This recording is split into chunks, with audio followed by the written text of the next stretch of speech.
सतीश जी। चलिए बात। प्रणाम गुरुजी। गुरुजी, मेरा मन जीव जंतु पशु पंछियों की सेवा में ही ज्यादा लगता है। मैं अपनी हाँ, कमाई का बहुत ज्यादा हिस्सा इसी पुण्य में हाँ, लगाता हूँ। बहुत अच्छा, बहुत अच्छा है। अहंकार रहित होकर सेवा की जाए तो भगवान की ही प्राप्ति हो जाती है, क्योंकि हर पक्षी पशु के रूप में भगवान है। नामदेव जी महाराज कुत्ते में भगवान को देखो प्रकट किया ना भगवान। एक बार श्री एकनाथ जी महाराज गंगोत्री से गंगा जल लेकर बहुत से भक्तों के साथ रामेश्वर चढ़ाने जाते थे। प्राय भक्त लोग ऐसा करते हैं कि गंगोत्री से गंगा जल लेकर रामेश्वर में चढ़ाते हैं कांवर में लेके। ऐसे ही वो जा रहे थे। जब रामेश्वर जी के पास पहुंचने वाले थे तो देखा एक गधा प्यास से तड़प रहा है, मतलब ऐसा दिखाई दे रहा है।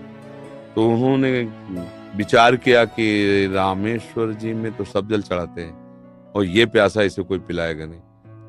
गंगोत्री से लाए थे रामेश्वर जी के लिए, नजदीक गए और गोद में गधे का सर लिया और हर हर महादेव करके पूरी गंगा जली जे ही गंगा जली पिया। तो और जो साथी थे सब हंसने लगे, यार मतलब इतनी मेहनत करके वहां से लाए और पास ही आ चुके थे रामेश्वर के, वहां नहीं चढ़ा, एक गधे को पिला दिया। वो तो रामेश्वर जी गए और वहां रामेश्वर आ गए। गधे को जे ही गंगा जल पिलाया तो भगवान उठ के बैठ गए, बोले मैं ही था, तुम्हारे को देख रहा था कि तुम केवल मूर्ति में ही मुझे समझते हो या सब जीवों में भी मुझे समझते हो। तुम्हारी इस दया से मैं द्रवित होकर यहीं प्रकट हो गया, क्योंकि कण कण शिव है, तो एक गधे से भी भगवान प्रकट हो गए। तो पशु पक्षियों की सेवा भगवान की सेवा, पर अभिमान न करे, भाव ऐसा रखे कि भगवान ने मुझे ये सेवा दी है और सेवा लायक बनाया है बस, और इसका प्रचार प्रसार न करे। प्रचार प्रसार करने से सेवा का जो सुकृत होता है वो नष्ट हो जाता है। जैसे आप यार मित्रों से और बहुतों से हम तो ऐसा करते हैं, हम मतलब ये बात जैसे आप संत से या गुरुजनों से कहे तो बात अलग होती है, बस इसके बाद फिर इसे गुप्त। अगर कोई कहे भी कि सुना है कि आपने पक्षियों की बहुत सेवा करते हो, अरे हम अपनी ही सेवा नहीं कर पाते, पक्षियों की क्या, मतलब उसे हमें दबाना है। हमसे पाप बन जाए तो कह देना है, पुण्य बन जाए तो छुपा लेना है। पर अपने लोग उल्टा करते हैं, पुण्य बनेगा तो पोस्टर छपवा देंगे और पाप बनेगा तो कसम खा लेंगे कि किया ही नहीं है। यही हमारी दुर्गति का कारण बनता है। अगर हमसे कोई गलती हो गई और कोई पूछे आपसे गलती, वहां हो गई, अब दंड मिले जो तो वो नष्ट हो जाएगा। जहां आपने हाँ कहा वो पाप नष्ट हो जाएगा। अगर सभा में खड़ा होकर के स्वीकार कर ले तो दंड मिले ना मिले उसका पाप नष्ट हो गया। और हम सभा में पुण्य को कह सकते हैं, पाप को नहीं कह सकते, देखना है नहीं।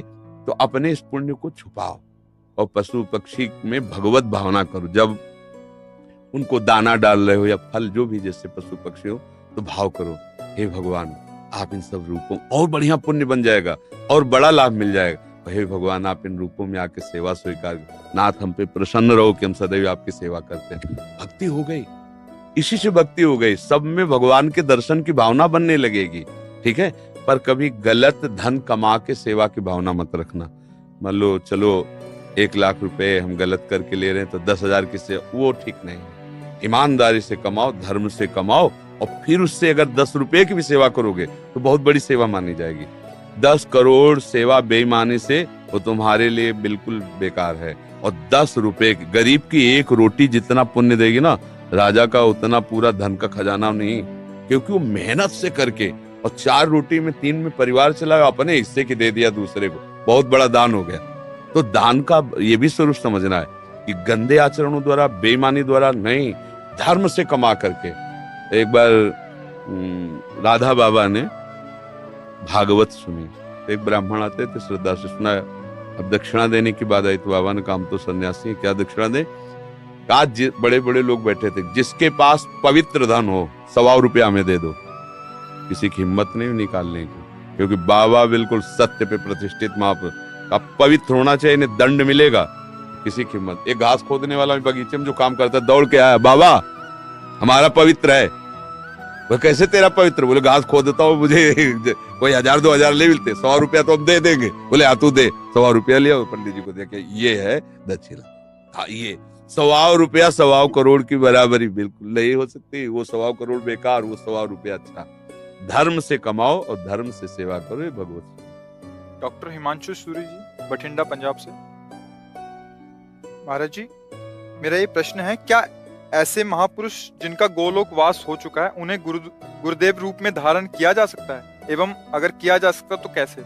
7 वर्ष की आयु से ही संकीर्तन सम्राट स्वामी श्री मुकुंद हरि जी महाराज जी के भाव भजन गा रहा हूँ और उनसे बहुत प्रेरित और उन्हीं को अपना गुरु माना है। तो उनके वचनों का पालन करो, वो जो आज्ञा किए हैं जीवन में कभी तो बोले ही है ना। हाँ, उनके उपदेश पकड़ लो और जो नाम कीर्तन वो कर रहे थे वही नाम कीर्तन करो, वही नाम जप करो। जो भगवत प्राप्त महापुरुष हैं वो थे, है, रहेंगे, तीनों में बराबर होते हैं। ये भूत भविष्य वर्तमान काल जीव के लिए है, जो ईश्वर स्वरूप होते हैं उनके लिए नहीं। वो थे भी, वो हैं भी और वो रहेंगे भी।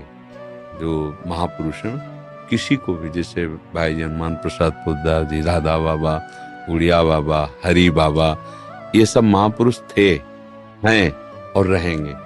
अब आप तदाकार करो तो उनसे बात भी हो सकती है। मिलन जब भगवान से बात हो सकती है तो भगवत स्वरूपी तुम आत्मा है ना। हाँ, तन्मयता धारण करो। उनके भजनों की रिकॉर्डिंग की जैसे है उपदेश नहीं होता। हाँ, मतलब सब संतों का एक ही कथन है, संसार के चिंतन से अपने चित्त को बचा के भगवान के चिंतन में लगाना।